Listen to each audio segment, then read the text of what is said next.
Hello friends, ഇന്നത്തെ ചെമ്പന്നീർപ്പൂവിൻ്റെ കഥ കേൾക്കണ്ടേ? രേവതി ഒരു വീട്ടുവേലക്കാരിയേക്കാൾ കൂടുതൽ നികൃഷ്ടമായിട്ട്, അതായത് അത്രയും നികൃഷ്ടമായി രേവതിയോട് പെരുമാറുന്ന ചന്ദ്രമതിയാണ് കേട്ടോ നമ്മൾ ഇന്നത്തെ ചെമ്പന്നീർപ്പൂവിൽ കാണുന്നത്. മൂന്ന് സ്ത്രീകൾ റൂമിൽ, 3 പുരുഷന്മാരുടെ റൂമിൽ, അതായത് രവീന്ദ്രനും സച്ചി ശ്രുതിയോ റൂമിൽ, രേവതിയും ചന്ദ്രമതിയും ശ്രുതി ഒരു റൂമിൽ. അങ്ങനെയാണല്ലോ ഇന്നലെ കിടക്കാൻ പോയത്. അങ്ങനെ കിടന്നിട്ട് സച്ചി കഥ ഇങ്ങനെ പറഞ്ഞുകൊണ്ടിരിക്കുകയാണ്. ശ്രുതിക്ക് ഉറങ്ങാൻ പറ്റുന്നില്ല, രവീന്ദ്രനെ ഉറങ്ങാൻ പറ്റുന്നില്ല. അങ്ങനെ കുറച്ച് കഴിഞ്ഞപ്പോൾ രവീന്ദ്രൻ ഉറങ്ങി, സച്ചിയുടെ കഥ നിൽക്കണില്ല. സച്ചി പറഞ്ഞുകൊണ്ടേ ഇരിക്കുകയാണ്, അമ്മ മൊയിൽ എന്നൊക്കെ പറഞ്ഞിട്ട് ഇങ്ങനെ കഥ പറഞ്ഞുകൊണ്ടിരിക്കുകയാണ്. ലാസ്റ്റ് ശ്രുതി സഹി കെട്ടിട്ട് അവിടുന്ന് എഴുന്നേറ്റിട്ട് ഇവിടെ കിടക്കണാട്ടിലും വേദം പുറത്ത് പോകാന്ന് പറഞ്ഞ് നോക്കുമ്പോൾ രവീന്ദ്രൻ നല്ല കൂർക്കം വലി.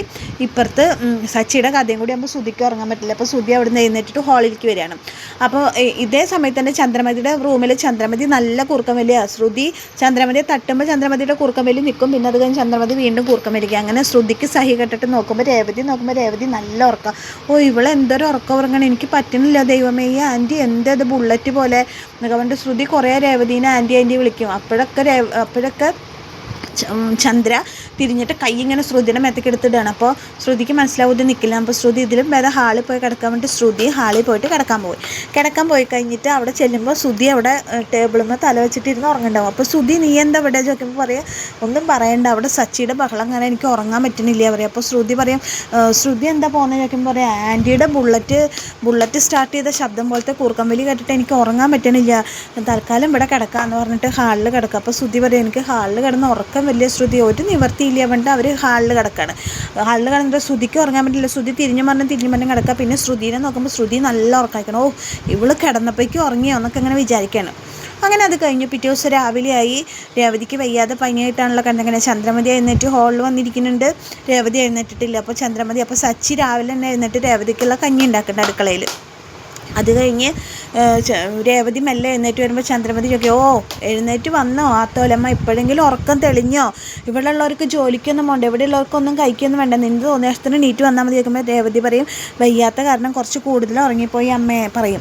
അപ്പം നിനക്ക് എന്നാ മടിയില്ലാത്തത് അങ്ങനെ പറഞ്ഞിട്ട് ചന്ദ്രമതി ഇങ്ങനെ രേവതിനെ കുറ്റപ്പെടുത്തുമ്പോൾ രവീന്ദ്രൻ പറയും, അവൾക്ക് വയ്യാഞ്ഞിട്ടല്ലേ ചന്ദ്രമതി, അവൾ റെസ്റ്റ് എടുത്തോട്ടെ, ഇവിടെ വേറെ ആൾക്കാരുണ്ടല്ലോ ഭക്ഷണം വെക്കുക എന്നൊക്കെ പറയും. അപ്പോൾ ചന്ദ്രമതി പറയും, പിന്നെ ഇവൾക്ക് ഇവിടെ വേറെ എന്താ പണിയൊക്കെ ഇവളുടെ അഭിനയം, അവൾക്ക് പണിയാതിരിക്കാനുള്ള മടിക്ക് വേണ്ടിയിട്ടുള്ള ഇവളുടെ അഭിനയം എന്നൊക്കെ പറഞ്ഞിട്ട് ചന്ദ്രമതി അപ്പോഴും രേവതിനെ കുറേ കുറ്റപ്പെടുത്താണ്.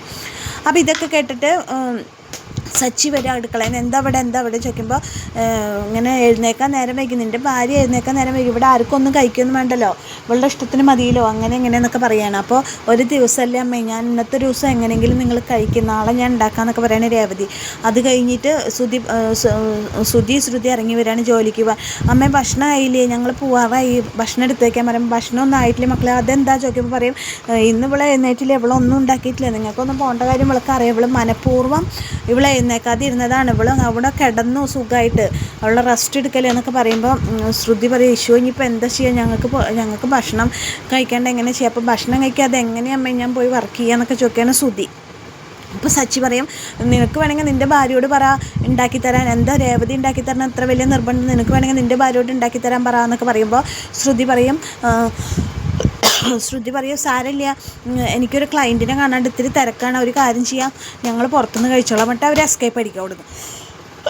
അത് കഴിഞ്ഞ് ശ്രീകാന്തും വർഷയും വരുമ്പോൾ ഭക്ഷണം ചോദിക്കുമ്പോൾ പറയും ഇങ്ങനെ വെച്ചിട്ടില്ലേ പറയുമ്പോൾ ശ്രീകാന്ത് ചോദിക്കും എന്താ എടുത്ത് ചോദിക്കുമ്പോൾ പറയും പനി ആയതുകൊണ്ട് വരുമ്പോൾ വർഷം വന്നിട്ട് രേവതിനെ തൊട്ടൊക്കെ അയ്യോ നല്ല പനിയുണ്ടല്ലോ, രേവതിച്ച് ഒരു കാര്യം, രേവതിച്ച് പോയിട്ട് റെസ്റ്റ് എടുത്തോ, സാരമില്ല, ഇന്നത്തെ ദിവസം അങ്ങനെ പോട്ടെ എന്നൊക്കെ പറയാണ്.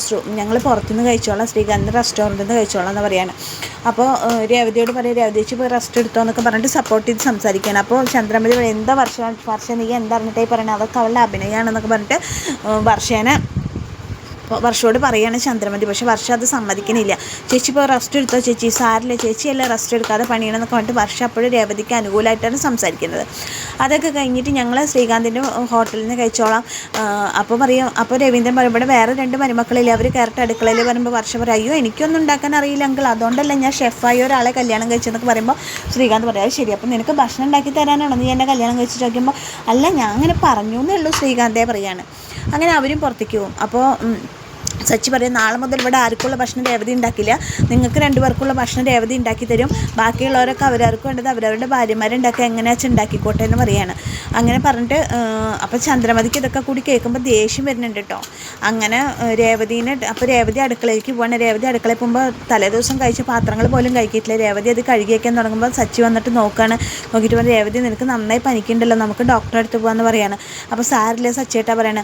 അപ്പോൾ പറയാണ് അവർക്ക് എന്തെങ്കിലും കഴിക്കേണ്ട, അച്ഛനമ്മയ്ക്ക് എന്തെങ്കിലും കഴിക്കേണ്ട, അപ്പോൾ ഒരു കാര്യം ചെയ്യാം, അമ്മ വേണമെങ്കിൽ ഉണ്ടാക്കി കഴിക്കട്ടെ, അച്ഛനുള്ള കഞ്ഞി ഇതിലുണ്ടല്ലോ, അച്ഛൻ കഞ്ഞി കുടിച്ചോളൂ എന്ന് പറഞ്ഞിട്ട് സച്ചി രേവതിയോട് ഡോക്ടറെ കാണാൻ പോകാൻ പറഞ്ഞിട്ട് നിർബന്ധിക്കുകയാണ്.